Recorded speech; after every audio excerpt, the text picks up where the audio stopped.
videosdagi adongi mittu kayam fari khangba yagare.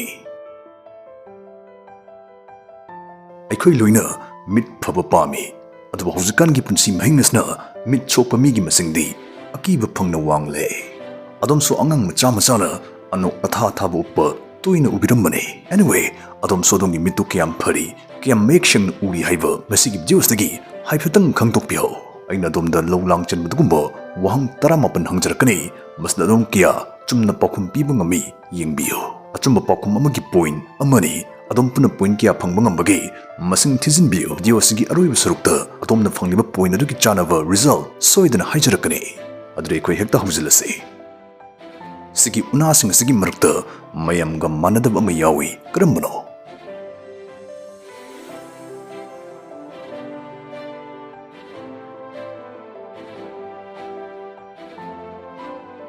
Row number 7 the lady to aduba yam haraubi kaino araibadagi horupane.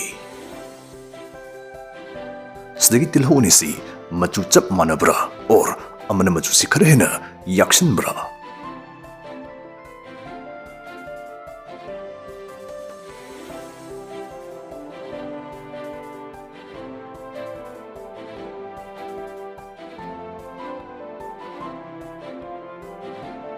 Machu anisi chap manai khanbibasing congrats adongi mittu background ka trip to yaba mit oiramdre. Sidagi nga ahum si yengbiyo hek uda chap manabani adubu ahum sigi manungdagi amakakti box asigi mayai chap chabi chabukta leiri madu karambano.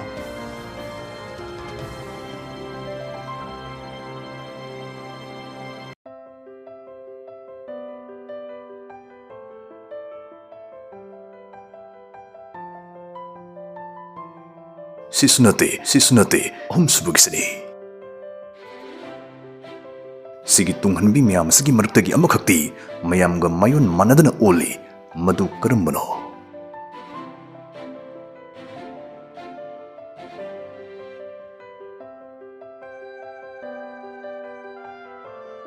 Row number 5 the lady to jacksona yengbiyo. Sigi lies the korok koiba circle punna kya uba phangbage.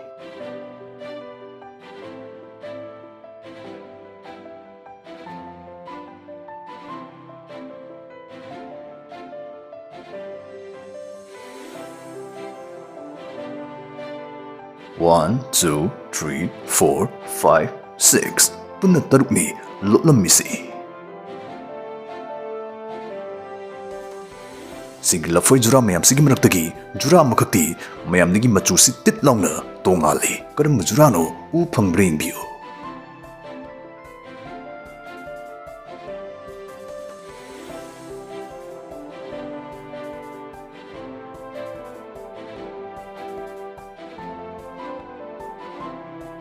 Yathangmagi makha thangba kachanda leiretu sigi jura asna machu si khara musinbani.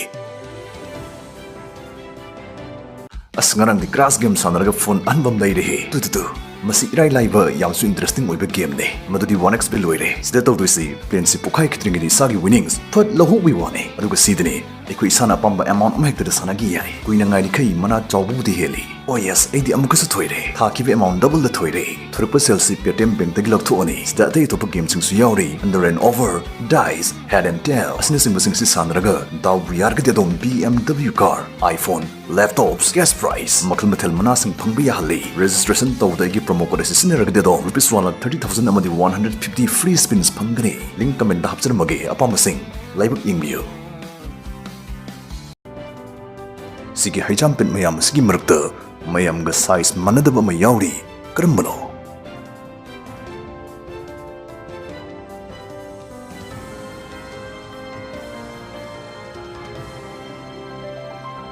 Sidaniritu sina mayam stagi size kara powbani.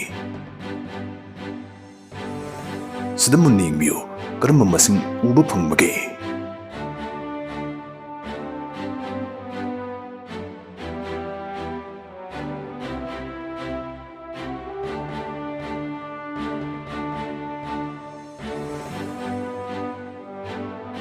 For it to ubasing congrats. Sedikit tenja yenisi machu manadidi akhoi hek ubada irai laina khangi adubu mabani si sangbadi manabra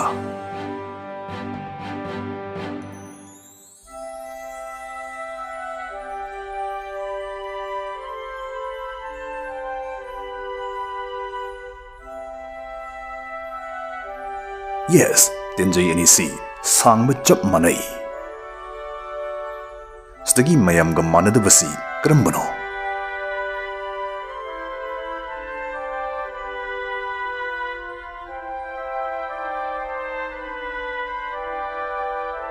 The answer is 5.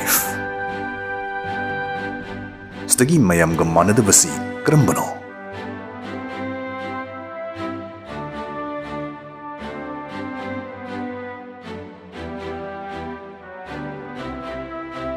The answer is 7. Stagi mayam ga manadabasi karambano.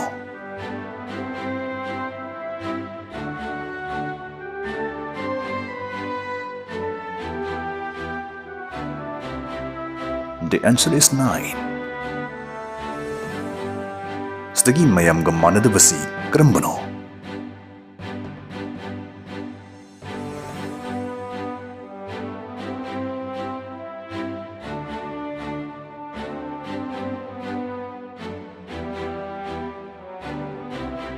The answer is ahanbagisni. Sida lol aga yauriba wahi asi kari wahi no.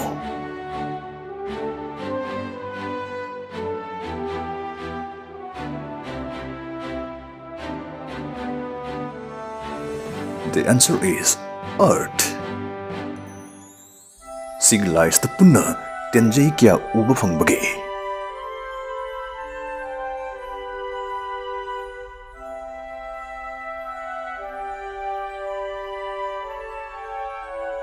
The answer is 8.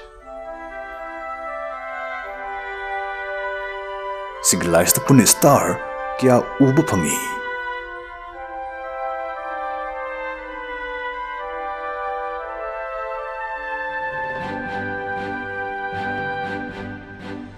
The answer is 8.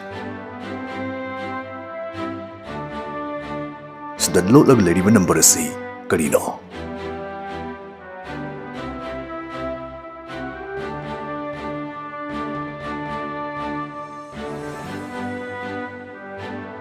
Sida iriba wahi asi karino.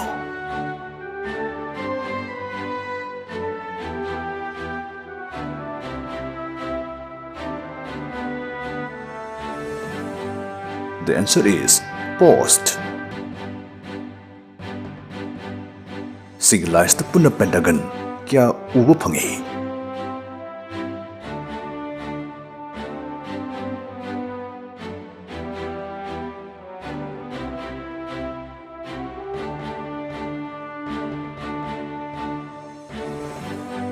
The answer is 10.